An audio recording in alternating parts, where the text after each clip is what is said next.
Hola amigos, muy buenos días. ¿De qué manera el Evangelio ha impactado tu vida? Te queremos invitar a que en la caja de comentarios tú nos pongas en breves palabras de qué manera el Evangelio ha impactado tu vida.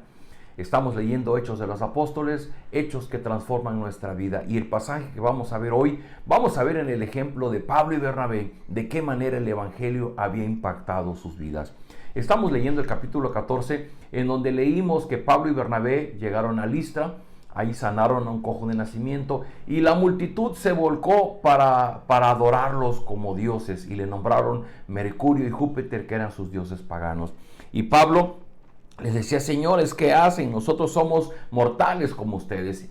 Pero ellos querían matar animales para honrarlos, para hacer sacrificios en su nombre. Y dice el versículo 18: a pesar de todo lo que Pablo y Bernabé les dijeron, a duras penas evitaron que la multitud les ofreciera sacrificios. Versículo 19: en eso llegaron de Antioquía y de Iconio unos judíos que quisieron cambiar de parecer a la multitud. Apedrearon a Pablo y lo arrastraron fuera de la ciudad, creyendo que estaba muerto. Increíble cómo las multitudes siempre son manipuladas. Hay alguien que les dio la idea de honrarlos como semidioses, y eso fue lo que quiso hacer la multitud. Y dice que llegaron unas personas de Antioquía y les cambiaron la forma de pensar, el parecer, y ahora lo que hacen es que apedrean a Pablo. Gracias a Dios que lo creyeron medio muerto y lo sacaron de la ciudad, lo dejaron por muerto. Dice versículo 20: pero cuando lo rodearon los discípulos, él se levantó y volvió a entrar en la ciudad. Al día siguiente partió para Derbe en compañía de Bernabé. Queridos amigos, yo no sé usted, pero seguramente en mi caso, si mi vida está en peligro, el hecho de que te apedreen te deja muy lastimado, moretones, golpes que tardan días en sanar. Y seguramente fue una experiencia muy terrible la que Pablo vivió. Eso debería haber servido para que Pablo mejor guardara silencio y se dedicara a dar clases en la sinagoga de otra cosa. Porque esto de predicar el Evangelio estaba poniendo en riesgo su vida. Sin embargo, versículo 21 dice: después de anunciar las buenas nuevas en aquella ciudad y de hacer muchos discípulos, Pablo y Bernabé regresaron a Listra, a Iconio y a Antioquía, fortaleciendo a los discípulos y animándolos a perseverar en la fe. Es necesario pasar por muchas dificultades para entrar en el reino de Dios, les decían. ¡Wow! ¡Qué manera de Pablo y Bernabé! Se levantan, seguramente de un tiempo a que salieran los moretones, que ya no le dio tanto su cuerpo, y lo que hace inmediatamente es empezar a regresar a Iconio y Antioquía, para fortalecer a los discípulos, animándoles a perseverar en su fe. Y les dice: jóvenes, esto es necesario pasar por todas estas pruebas, porque este es el camino al reino de los cielos. Dice versículo 23: en cada iglesia nombraron ancianos y con oración y ayuno los encomendaron al Señor en quien habían creído. Atravesando Pisidia llegaron a Panfilia, y cuando terminaron de predicar la palabra en Perge, llegaron a Atalía. Y de Atalía navegaron a Antioquía, donde se les había encomendado a la gracia de Dios para la obra que ya habían realizado. Cuando llegaron, reunieron a la iglesia e informaron de todo lo que Dios había hecho por medio de ellos y de cómo había abierto la puerta de la fe a los gentiles. Y se quedaron allí mucho tiempo con los discípulos. ¿Qué había en el corazón, en la mente de Pablo y Bernabé, que eran predicadores incansables del Evangelio?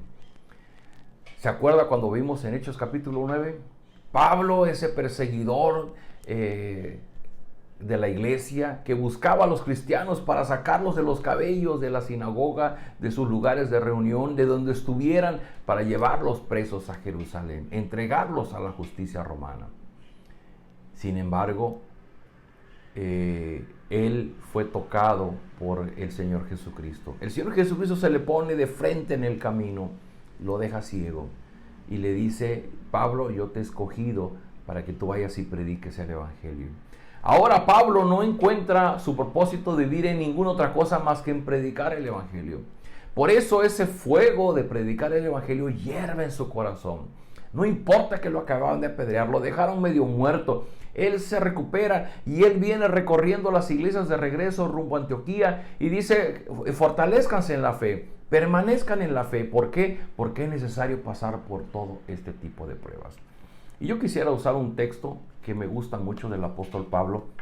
Él cuando escribe la carta a los Corintios, la segunda carta a los Corintios, en el capítulo 5, versículo 14 y 15, dice así: el amor de Cristo domina nuestras vidas. Sabemos que Él murió por todos y por lo tanto todos hemos muerto.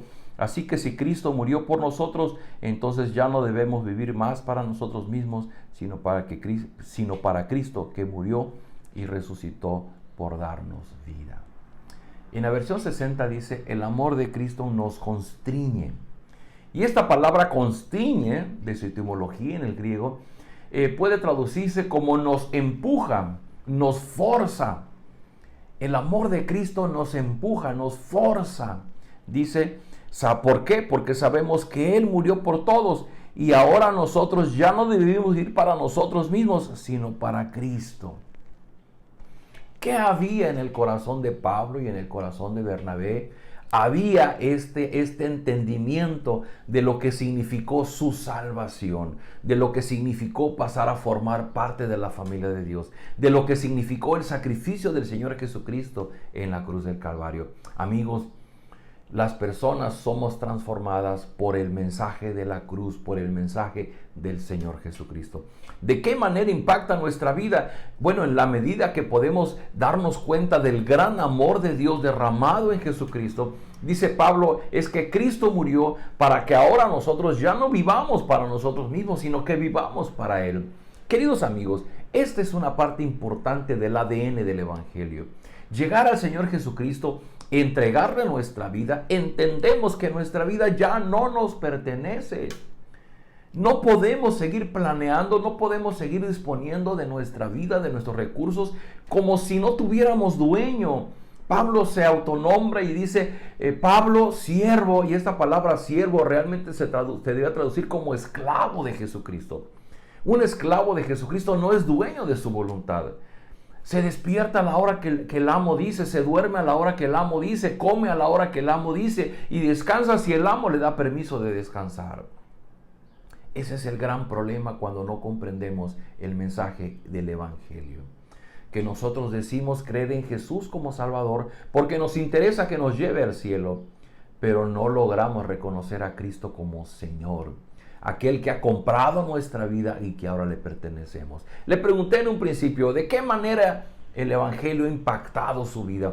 ¿Qué está haciendo usted ahora que antes no hacía y que es una evidencia de que usted ha sido impactado por el mensaje del Evangelio? Amigo, amiga, yo le invito, revise usted su vida. Porque si usted vive igual como vivía antes, sigue haciendo lo mismo que hacía antes, probablemente no ha sido impactado por el Evangelio.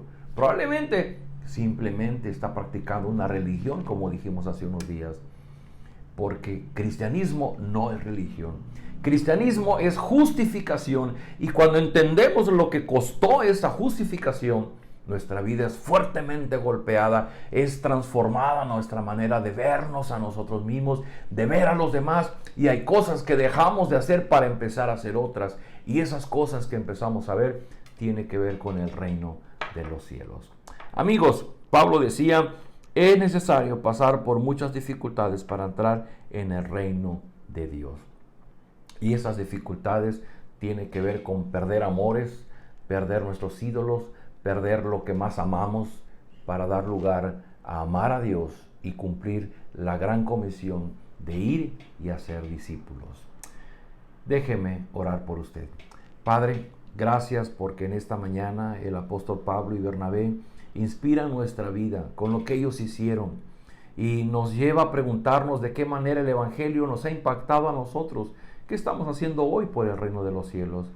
Yo quiero pedirte por las personas que miran este video que probablemente nunca antes se lo habían preguntado, o tal vez es una pregunta que han dejado pendiente porque no saben cómo responder. Yo te ruego que tu Espíritu Santo, que transformó el corazón de Pablo para hacerle de Saulo a Pablo tu servidor, ahora, Señor, toque a estas personas, transforme sus corazones, que sean impactadas por el Evangelio de Jesucristo, por ese gran amor derramado en la cruz del Calvario, y que podamos vivir comprendiendo que ya no vivimos para nosotros mismos, sino que vivimos para ti. Permítenos honrarte darte la gloria y la honra, reconocer que te pertenecemos. Todo esto por lo que Cristo hizo en la cruz del Calvario. Y en su nombre pedimos todo esto en Cristo Jesús. Amén. Queridos amigos, pues no dejemos de leer Hechos de los Apóstoles, que son hechos que transforman nuestra vida. Nos vemos el día de mañana.